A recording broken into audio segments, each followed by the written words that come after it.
This story is from a good 15 plus years ago when I was a much more fit Marine. Here's some background to set the stage.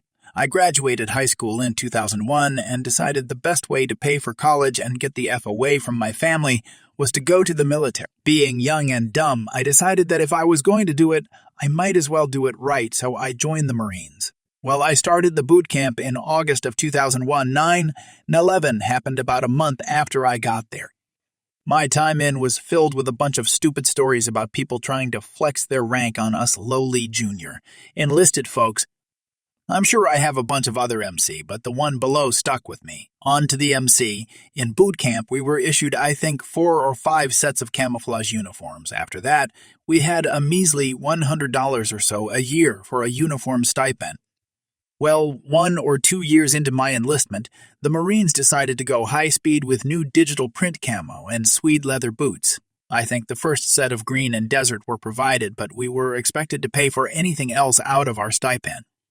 I enjoyed the new uniforms much more than the old style because they didn't require ironing and we no longer had to polish our boots, but I was also more concerned with getting them stained and dirty. Every year, we had to do rifle qualification. The range was pretty nasty sometimes, and you would often have to perform your prone shooting in nice mud puddles.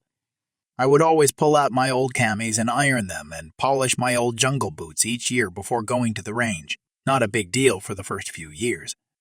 The last range qualification of my 5-year contract was about 3 months before the old uniforms were to be retired, and about 2 months before I was going to be a civilian. I didn't care at that point. I showed up the first day to the range, and I was literally the only one out of several hundred Marines in old-school green camo. Nearly immediately, well, we got there at like 4 a.m., so probably 6 a.m. or so, I got chewed out by some first sergeant for not being in proper uniform. I explained to him that these were my issued camis at boot camp and that I only had a couple pairs of digitals, so I didn't want to dirty them on the range. At first, he accused me of buying them and honestly thought there was no way that I was issued them. He wasn't persuaded by my explanation, and I was told that I better show up in proper attire the next day. As soon as I got home, I pulled up the base regulations, including the recent guidance from the base commander outlining the last date that we could wear old camis. I printed off a copy and put it in my pocket, and I went to the range the next day, still wearing my old camis. Again, he comes over to me and makes me stand in parade rest, and all that while he berates me for not following his orders. I pulled out the base regulations and stated that the base commander says that this is proper attire for another few months. He tried to bring up some reason why everyone having the same uniform is required on the range and that the range wasn't under the jurisdiction of the base commander. It was. He ended up asking for my superior's info and called my staff sergeant. I thought I was going to have to cave in, but my staff sergeant actually had my back and thought it was kind of funny. So for the rest of the week, I remained the only Marine on the rifle range in non-digital camo. It was nice to stick it to the man one last time before leaving. I am a 50-year-old physically disabled person. I have adhesive arachnoiditis, and depending on how my disease flares up, determines what mobility aid I have to use each day. Anyway, aside from my mother, I have never had to deal with a Karen. I pulled into a handicapped spot in the parking lot of a well-known supercenter. I will call it Brawl Mart. I received a call from my mother and sat in the car for a few minutes while we talked. The car was running because it was about 90 degrees outside. As I was talking to my mother, a car stopped behind me and started honking her horn for me to move. I looked out the window and did see that she too had a handicapped plate. I opened my window, put my hand up, and said, "I am not pulling out. I am just on the phone and will be going into the store." I'm not sure if she, Karen, heard me or not, but she continued to honk her horn and yell. After finishing the call, I reached over, grabbed my cane, and started to get out of the car. As I was getting out, I was met by a full-on, maybe 25-year-old Karen in training, right down to the hair, clothes, nails, and everything. So as I was opening the door, she ran over and pushed my door to close it and yelled, "Oh no, we are not going to play this game. Get the heck out of this spot. I need it for my mother." When she pushed the door shut, it closed on my leg, which hurt quite a bit, but I kept it to myself. I proceeded to tell her that I had just pulled into this spot and was simply finishing a call. I looked across from where I was standing and pointed out that there were 2 handicapped spots free right there. Karen started yelling again, saying she didn't care, and that I needed to move out of the spot because she wanted this spot I was parked in as it was closer to the entrance. I got out of my car, closed and locked the door, and told her, "Sorry, I need this spot too, and I got here first." She then started yelling, telling people to look that I was illegally parking in a handicapped spot. One bystander told her, "Can't you see she has handicapped plates and is using a cane?" Karen then started saying that I was using my parents' car and taking advantage of the plates. I threw my hands up and started to walk away. She then grabbed my arm and pushed me into my car and told me to move it before she grabbed my cane and beat me with it. Meanwhile, there happened to be 2 deputies on the other side of the parking lot, and another bystander went over to tell them something was going on the other side. When Karen grabbed my arm and pushed me back towards my car and threatened me, I lost it, and in hindsight, I am not proud of my actions.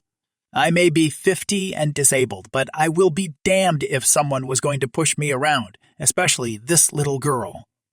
As I turned around, she used her fingers and pushed my shoulder, yelling that I had better move. Well, I had enough, so as she moved towards me again, I stuck out my cane and it got tangled up in her ankles.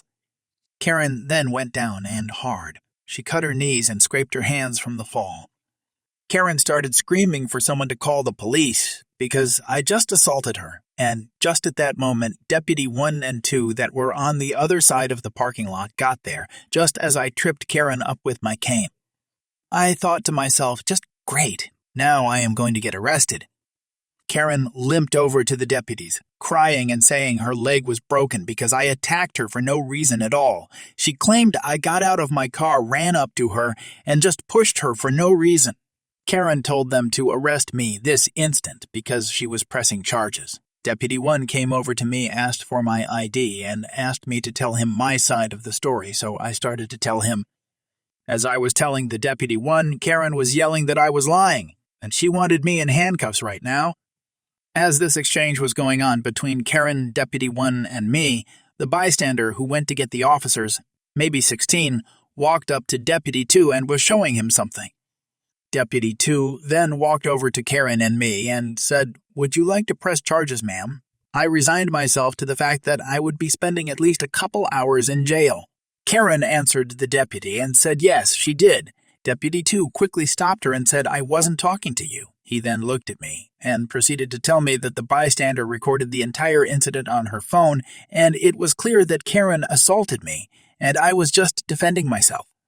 Karen then started wailing, saying that it wasn't true.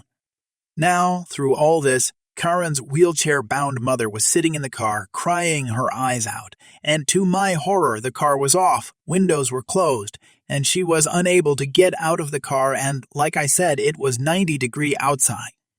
I told the deputy I did want to press charges, but couldn't stomach leaving her mother in the parking lot alone. Just as I was saying that, a young man, turned out to be Karen's normal brother, got out of his car and yelled at Karen, asking her what did she do now. Apparently, her brother was meeting her and her mom to do some shopping. So, with her mom being taken care of, I pressed charges, and Karen was taken away in handcuffs. After I picked up what I needed from the store, I had to go to the sheriff's department and file a formal complaint. As I was sitting with the Deputy 1, he informed me that not only was Karen being charged with assault, but she also blew a 0.10 on a breathalyzer. When he told me her name, I started laughing. This woman was truly a Karen, as in her real name is Karen. Charges were filed, and 3 days later Deputy 1 called me to tell me since this was Karen's third DUI, her bond was $50,000. Deputy 1 told me that her family had enough of her antics and refused to pay her bond. 3 months later, and Karen has pled guilty to simple assault and being in command of a vehicle while under the influence. She was given 5 years, with all but 18 months suspended, and I was given a protective order against her, meaning she could not contact me in any way, even through a third party, as well as the standard that she must stay 100 yards away and such. The district attorney told me that after Karen completes her 18 months, she will have 3.5 years of probation. Her license will be suspended for a year after her release. Once she gets her license back, her car will most likely be fitted with an ignition interlock, forcing her to blow into a machine which checks her alcohol level. If it is too high, the car won't start. Hopefully, this Karen has learned her lesson. But, considering her record, probably not. Her mom did reach out to me and apologized for her daughter's behavior. I accepted her apology, but I told her she didn't need to. She was not responsible for the decisions and actions of her crazy adult daughter. Also, hopefully I won't run into her once she gets out. Thanks for taking the time to listen to my story. The federal government here has a dedicated company they use for relocating employees that are being moved for work purposes, police, military, etc. After I moved last year, everything was paid, done up, and signed off. This was a move worth thousands of dollars. Last week, I received an email telling me my claims had been reviewed and I owed 13 cents. The only reason I even paid attention to it was that they sent a follow-up email a few days later requesting that I clear up the account. So I followed the steps they so clearly laid out, added them to my online banking vendors, and repaid the debt. They will now discover that I overpaid them by a penny. Absolutely useless these days, but it's enough to keep the account active and hopefully irritate the first real person to look at the ledgers. This happened a year or two ago. I had just returned from a long mission for my company in Indonesia. As soon as I could finish the paperwork, I could go on leave. I had about 3 days of report writing left to do. I had been invited to a bullcrap meeting on the company ethos, which I had declined. The HR underling sent an email saying it was obligatory, which I ignored. Anyway, the meeting started without me. Then the HR person came out and said I had to attend.